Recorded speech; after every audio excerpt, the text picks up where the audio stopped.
How about we get into the review? We're gonna start with Oppenheimer because I just got out of seeing Oppenheimer. I think that's a better way to go about things right here. I mean, that's the last movie I watched. Mm-hmm. So, let's talk about it.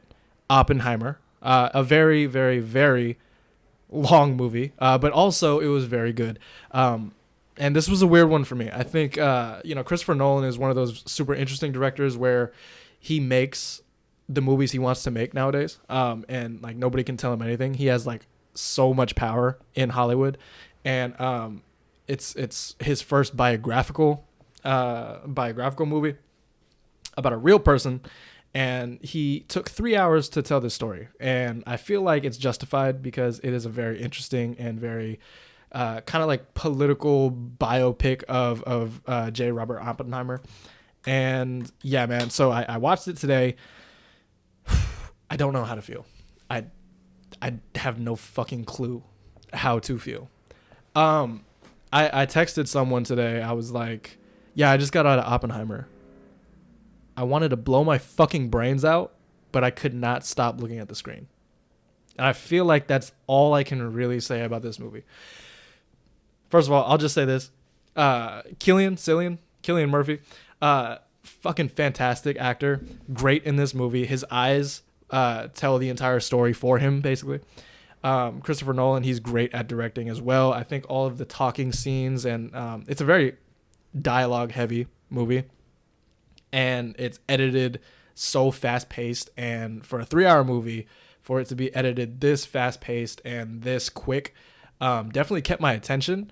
I can definitely see why some people would feel bored because it is a talking movie, but the way that they edited it, I saw myself paying attention the entire time.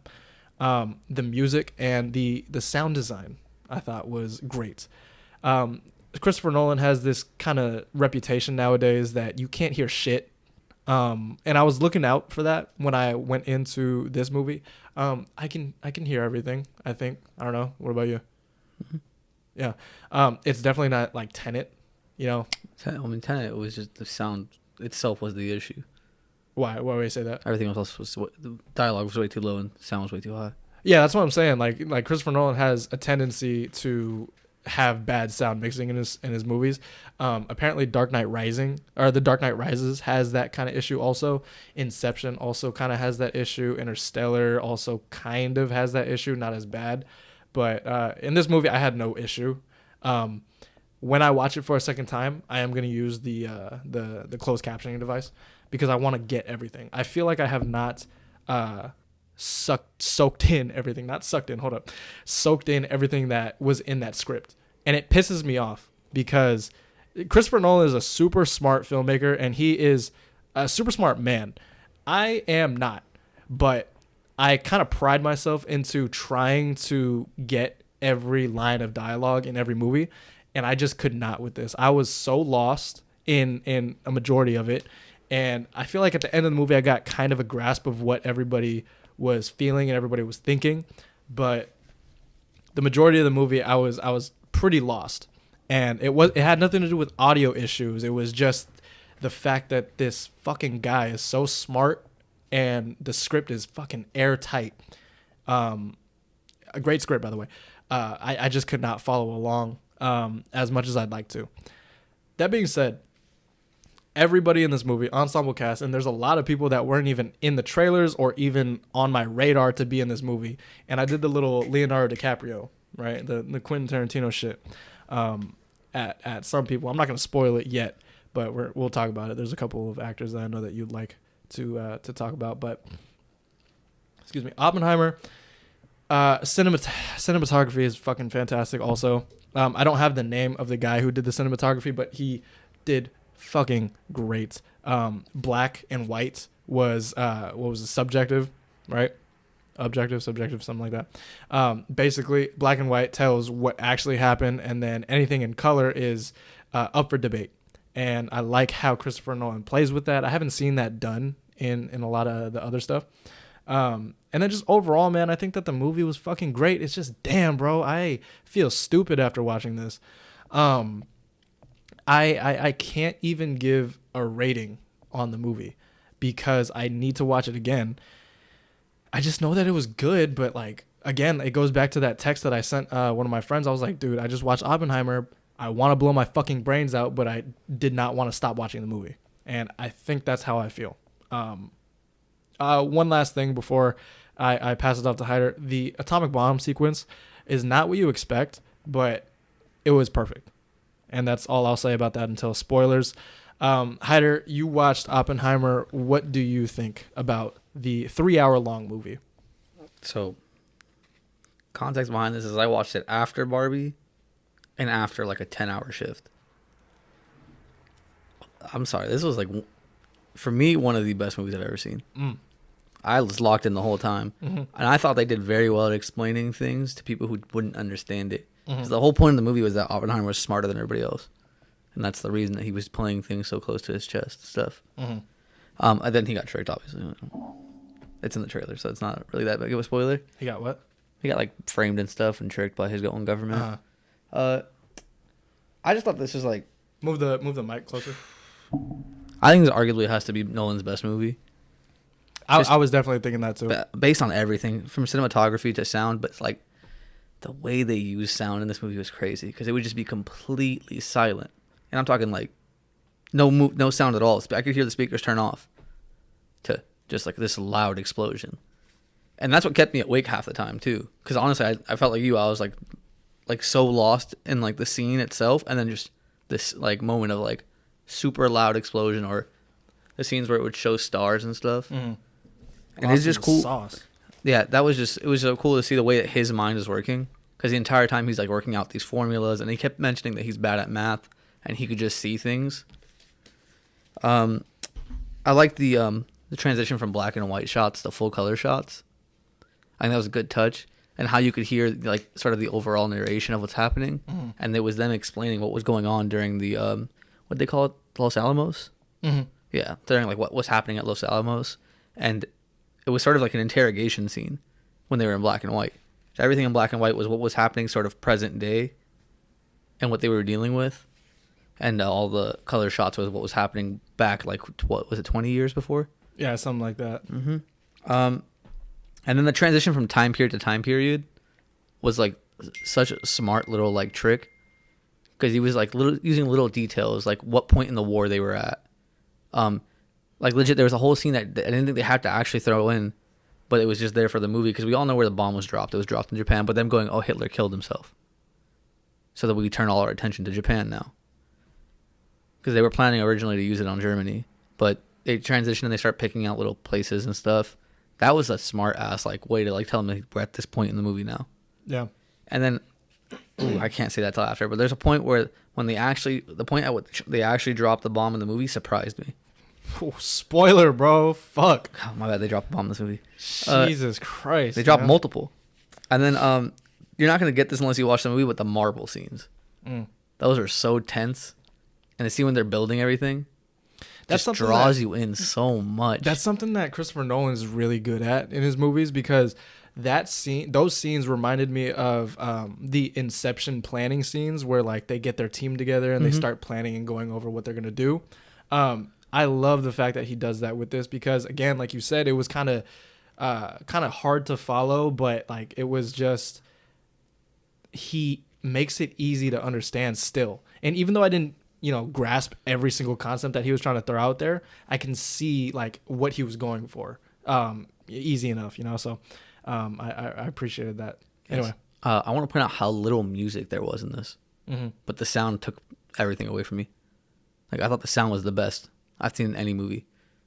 Well, I think that there was a lot of music. It was just so ingrained in the background. Yeah, it was fucking perfect. Yeah, that's what the thing is. Like, it wasn't like this, like, oh, here's the scene of like them building stuff, and there's a montage of like a loud ass song playing. No, it was like they're in a parlor room, and then like a couple of rooms back, there's somebody dancing to music, or the radio's playing a song, but they're not even paying attention to the radio. They're talking to themselves. And then it was just like had to do with like them dropping in a silent room. They're dropping marbles into the jar, and then like. Okay, I gotta talk about that after too. But the scene where they actually test it, that shit was fucking nice. Yeah, the Trinity test. Yeah, like I said, it was just perfect the way that they did it because it's not what you're expecting, and the build up to that scene too for the like 5 minutes building up to that. I think it was longer, maybe even like 10 minutes. Dude, it was like like a 10-minute scene of Yeah, him just like build up. build. Yeah, and like it was tense, and I felt everybody in my theater kind of sit upright. You know, I was on my knees going like this. I think the whole intention was for us to feel how the fucking scientists felt. Yeah, they were all waiting for it to happen. Yeah, and it was just so tense. Because I could not see myself. Josh Peck, when he's like about to press the button. By the way, he didn't have that many lines, but like I love that, and the fact that this is an ensemble cast, but they're not used as actors. They're used as like these real world people, and not everybody is used to their like actor status. You know, like you got that's a spoiler, but I think I know who you're talking about. I put that down here, but I'm not going to talk about it until we actually talk about the spoilers. So it's a great cast. Mm-hmm. Let me talk about the performances, because in my opinion, this movie as well as Barbie, it pulls like, it makes me like throw out the idea who I thought was going to win like supporting actor, supporting actress, like main actors and stuff. I forgot to mention one fucking. You're gonna talk about it. Robert Downey Jr. in this fucking movie. Oh my god. Oh dude. my so god. Fucking good. I forgot. Like fucking good. people I saw a bunch of tweets going, "Oh, I forgot that Robert Downey Jr. was an actor before Marvel." Yeah, which is stupid because you know if you've seen any of his movies, you know he's a good ass actor. But like the way that it's like a major level up. Yeah, I agree. I feel like he just took on that role and just became the guy. And I stopped looking. I've at never him like that. disliked somebody so much. I mean, this is like one of the most important characters I've ever seen. Yeah, and I didn't know who the guy was before this. Yeah, you know, it's kind of a spoiler, so we won't talk about it here. But just know that like that was so satisfying. Like Robert Downey Jr. is playing like two characters in this. Yeah, essentially like just two characters, and I love it.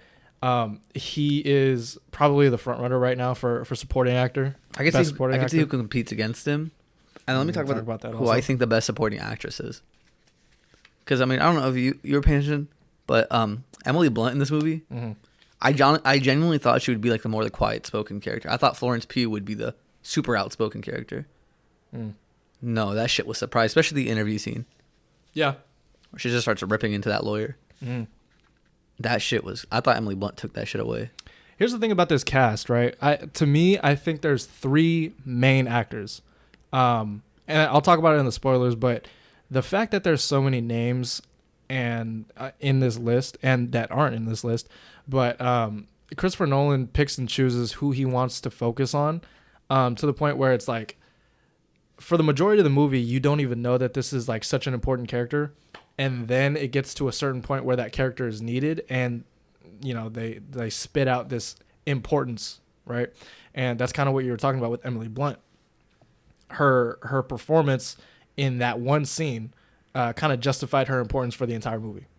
And I think that she wasn't utilized so much in like the first half of the movie, and then in the second half she just gets all the fucking material in the world to do what she does best. Matt Damon was really good in the movie also. Florence Pugh, like you mentioned. Robert Downey Jr. I think is probably front runner right now for best supporting actor. And I think because when I saw the trailer and when I found out that Robert Downey Jr. was going to be in this movie, I didn't think he was going to have that much to do. I thought he was, or as much as he did in the movie. He's like in this movie for a long ass time. He is like pretty much the antagonist, like the full on antagonist. Yeah, and I love this cast. There's obviously a lot more actors. Like one we'll talk about had like about a 2-minute clip in this movie, but I don't know how. That was like one of the best performances I've seen him give out. Just that 2-minute clip. The whole board thing, when he starts like going, this person did this person did this. You're gonna have to elaborate a little bit more. Later. I don't know what it was about that, but it just very emotional to me. I'm gonna give it a rating, even though you're not. This is another. I can't. This is another 10 out of 10 for me. This was a perfect fucking movie, and in the most opposite way of Barbie. This was a great fucking movie, and I enjoyed every piece of it. And I was legit on edge the entire time. I knew what was happening. The one con I do have for this movie, which is kind of a spoiler, but it doesn't really, that they didn't like give more of a focus on Japanese people. Yeah, because I mean, at the end of the day, that was like what actually happened. And they did mention it. They were like, "Oh, how many people do you think you killed?" And he was like, "Oh, this many." And they were like, "No, way more than that." Yeah. I can't rate this fucking movie right now. I feel like I have not taking everything in. And that's just a testament to how good Christopher Nolan is, because he's smart. Like I said, the screenplay, he wrote and directed the movie. The screenplay is it has to be like 230 pages long at this point. There's just so much dialogue from every single person. Again, I have to watch it again. I'm going to take my dad. He didn't go with me this time. I asked him how it was, and he said, this week sometime. Yeah, so I'm going to have to take him again. One con I will say, I just thought it was a little long. I thought you could take out some stuff, Like or what? at least like condense it to a point. Mm-hmm. That being said, I can't tell you where exactly. I just know for a fact that there were times where it kind of dragged, and this feels like two movies. There's the movie building up to the Trinity test, and then there's the movie of the aftermath. And then Christopher Nolan cuts it in between, so it keeps my attention, because I'm piecing everything together kind of backwards and then forward and then backward, and I'm getting like stuff from after World War II, and then I'm getting stuff before World War II, and that whole thing, right? I just felt like it was too long. That's not a huge con though. So right now, I would just say that's my only con. That being said, I very much enjoyed this movie, and Hauder obviously very much enjoyed this movie. If you guys watch this, let us know what you thought down below in the comments. We're gonna get into spoilers now, because I feel like you have a lot to say about the performances and stuff without getting into spoilers. So let's just full on get into spoilers here. That's your final warning. Let's talk about spoilers. Who was the person that you were talking about? Rami Malek. Yeah, that's who I was talking about too. Yeah, I know that's who you were talking about, but I don't think Yeah. you understood the scene I was talking about specifically. The board when he walks in. That was a good scene. And that testifying, one, right? Yeah, it was only 2 minutes long. Uh-huh. There was a scene right before that, legit, maybe 15 seconds, where he gets his board slapped down out of his hand. Where he gets his what? The fucking clipboard slapped out of his hand. Who? Ryan Malek? Yeah. Mm. Right, like he's talking to Cillian Murphy, and then he just turns and just slaps the board out of his hand. Like, I'm not signing that shit. Mm. And then you just see him go. There's a lot of people in this fucking movie. A Okay. lot of fucking people. A lot of people. I forgot Josh Peck was in this movie for a second. Yeah. So okay, Josh Peck was a surprise. Well, I mean, he was in the trailer, but Jason Clarke. Jason Clarke, the dude who is interrogating Oppenheimer. Oh yeah. Sorry, Yeah. I forgot what his name. So Jason Clarke is in this. Okay, I didn't know Casey Affleck was in this, but fuck. Okay, great. Yeah, he's the commanding officer. He's the spy, right? No, he's the security agent for their entire plan. Dane DeHaan, fucking Green Goblin is in this. I haven't seen him in years. That was surprising. We also had is that how he actually looks now? what? How he actually looks? I guess he looks fine, dude. What's his fucking name? Polka Dot Man from the Suicide David Squad. Desmalchian. Yes, there you go. Matthew Modine is in there. Gustav Skarsgård, who I've never seen in anything, but he's a Skarsgård brother apparently. Let's see. This guy. Oh, he's in Vikings? Yeah, he's in Vikings. Yeah, that's Floki from Vikings. Alex Wolff. Yes. Yeah, Which was like 35 cool. seconds? He was in there. He was one of the scientists. He was the one that's helping them split the neutrons. He came out of the barbershop and stuff. Yeah. Yeah, I like that guy. Jack Quaid is also in this. Fucking Roderick. Devin Bostic. Chris Nolan was talking about, or Nolan was talking about that. Christopher Nolan. Okay, yeah. Was talking about that the whole week. Yeah. And I thought Fucking Roderick is in there, and like, there's also someone else. That I fucking. Kenneth Branagh. Kenneth Branagh was in there, and I was like, is that Kenneth Branagh? Who's the scientist? The one with the accent. Scientist with an accent. Let's. The one that is helping them, where he's like, "Oh, we should use a hydrogen bomb." Oh, I'm pretty sure that's Safdie, right?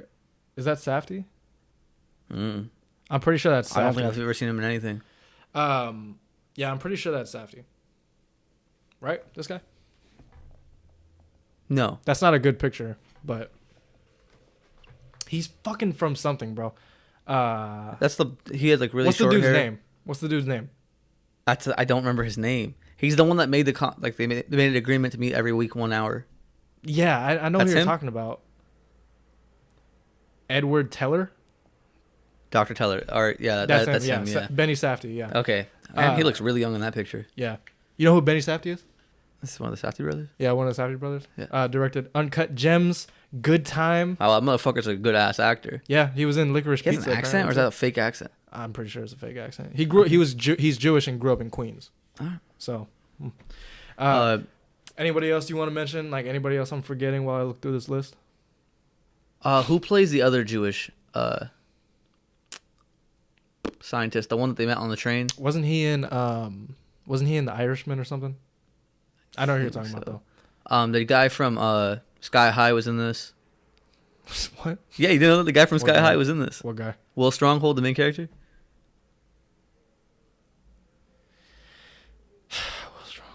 I don't know. Anyway, Search it up. yeah, keep going. Yeah, he was in it. That's all I can remember right now. You name pretty much everybody. Obviously. Fucking Gary Oldman. Oh, that was the big. That one was Gary Oldman played fucking Truman. Yeah. And that fucking accent came out of nowhere. I didn't know Truman had an accent. I guess.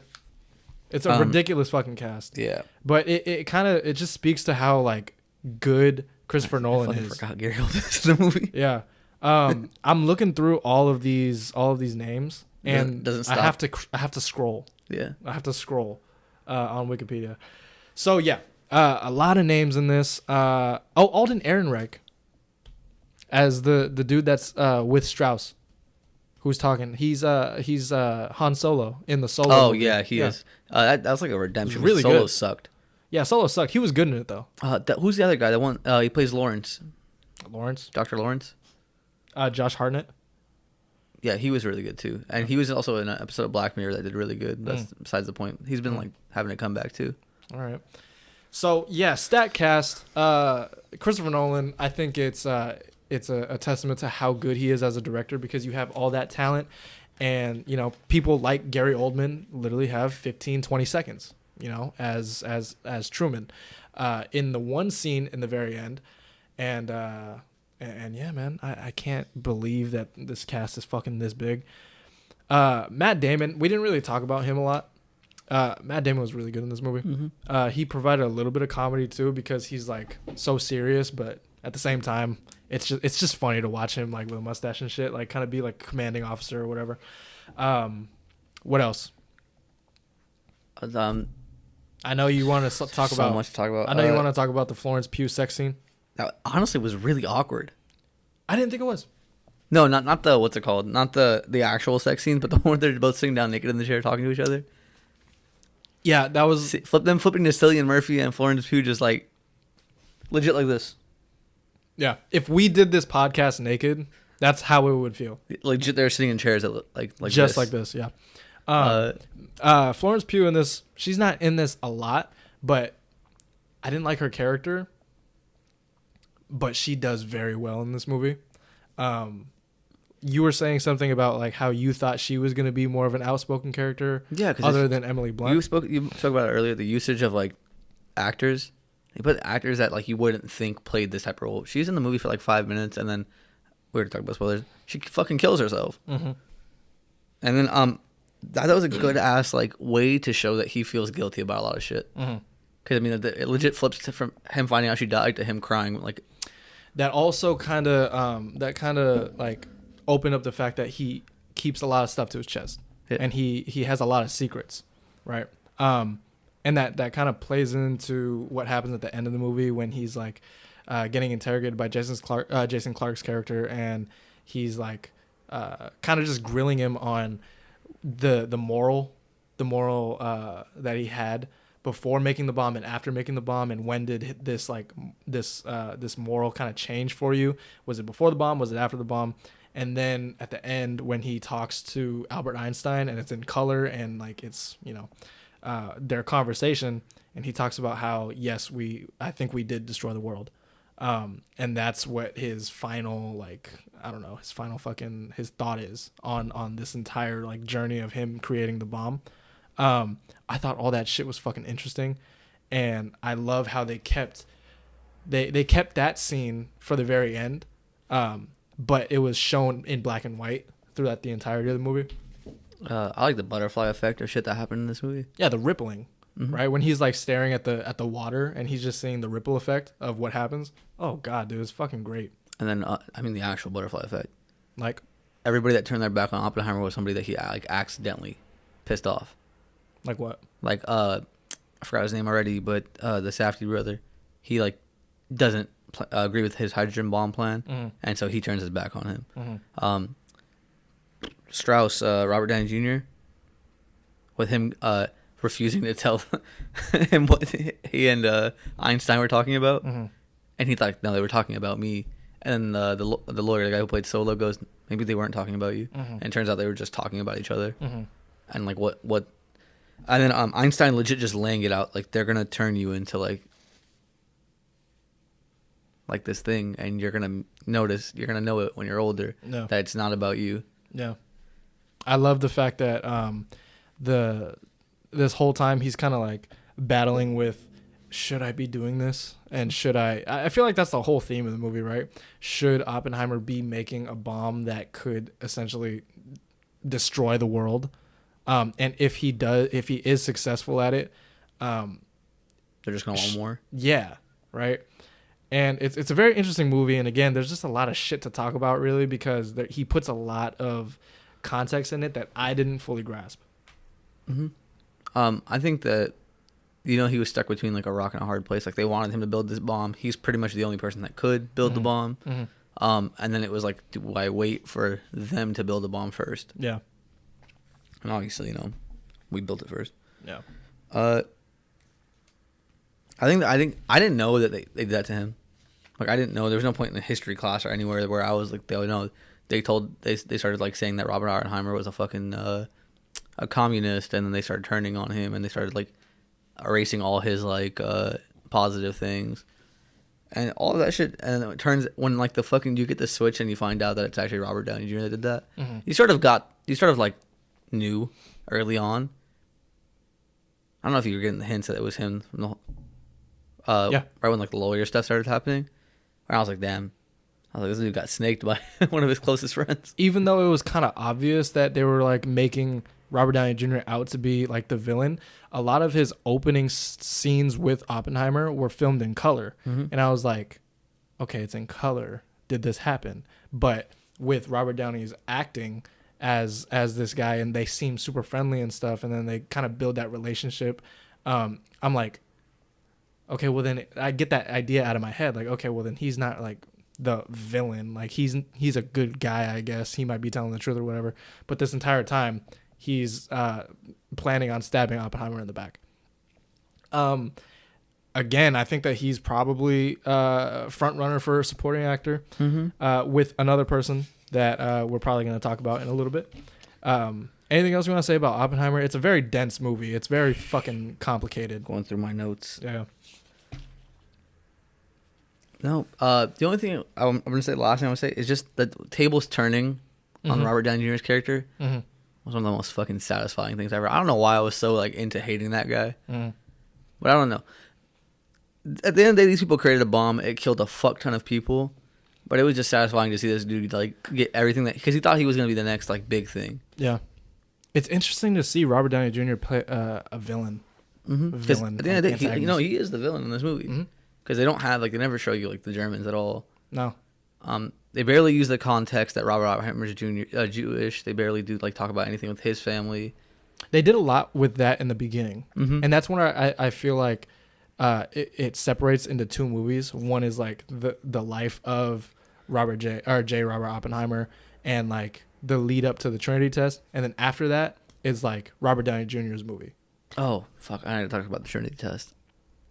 When they drop that shit, and then, like, if you are been in any history class, you know that the explosion isn't what fucking killed people right away. It's what happened after the explosion. It was, like, the fucking wave. It was, like, blowing things up, and it was, like, burning people and shit. So, seeing it drop, and it was silent, I was like, oh, they're gonna fucking make an explosion sound eventually. Shit still scared the fuck out of me. Yeah. It's an eerie like feeling that you get when you see the bomb drop in that fucking light flash, but you don't hear anything. It's just like, damn. How far were they? Like, that's what I was thinking. I mean, assuming that it's like safe and shit. Yeah. Then. Huh? They have to like make sure that they were safe. Yeah. I mean, assuming that like from history class and shit that, you know, the atomic bomb that was actually dropped in Japan, like spread what, like 20, 30, 40 miles, something like that. had to be like that. They were far away. And then the light just reflecting off them being so bright, and just seeing, you don't even see much of the bomb. You more so see like the reaction of the scientists and Oppenheimer kind of just looking at the fire of it. But you don't hear it. You don't hear the big boom. You just fucking hear it's as if it didn't fucking happen. You just hear like the rustling of people's clothes and papers and stuff. And it's an eerie fucking feeling. It feels weird. It made me feel weird, but I was still, like you said, scared. Like I feared for what was about to happen next. That being said, I thought that was going to be like, the closing climax of the movie. There's another hour and like 15 minutes after that. See, that's what you thought it was going to be? Honestly, I thought it was going to be like 20 minutes in. What? I thought it was going to be like 20 minutes in. What? The bomb dropping. I didn't think that. I thought they would show that and then everything that led up to it.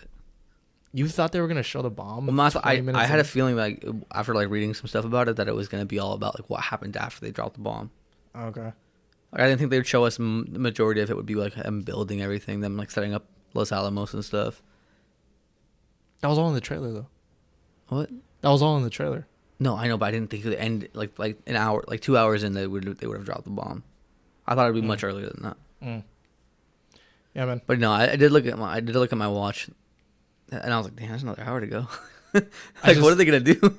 Again, that's why I feel like it was like two movies. But I like how it was split like together because it made me more interested.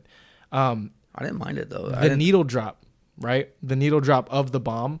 If you would have this is also kind of where I can see like some time being cut. You can tell the story leading up to the Trinity test. And then after that, maybe 20, 30 minutes of Robert Oppenheimer dealing with his consequences and like his fucking his thoughts on what he had just did and what he had just created for the world and if he should have. And then that's where I can see like them ending the movie. Okay. Again, I'm not fucking Christopher Nolan, so like, he made such a great movie out of this. I would make shit with this kind of source material because this is based on a book. Yeah, well, I mean, that motherfucker went in. Yeah, so the starting that he had to do must have been off the fucking charts. Yeah, apparently the story goes is that he was gifted American Prometheus by Robert Pattinson after Tenet, and he got so obsessed with Oppenheimer, and the cover is of his eyes, right? Just seeing his eyes, and he just saw Cillian Murphy. And that's how we got that movie. Anyway, anything else you want to talk about before we hop into to the next movie? Nope. All right, guys. Well, if you watched Oppenheimer and if you have anything to say, leave a comment down below. And we want to hear from you. So do that.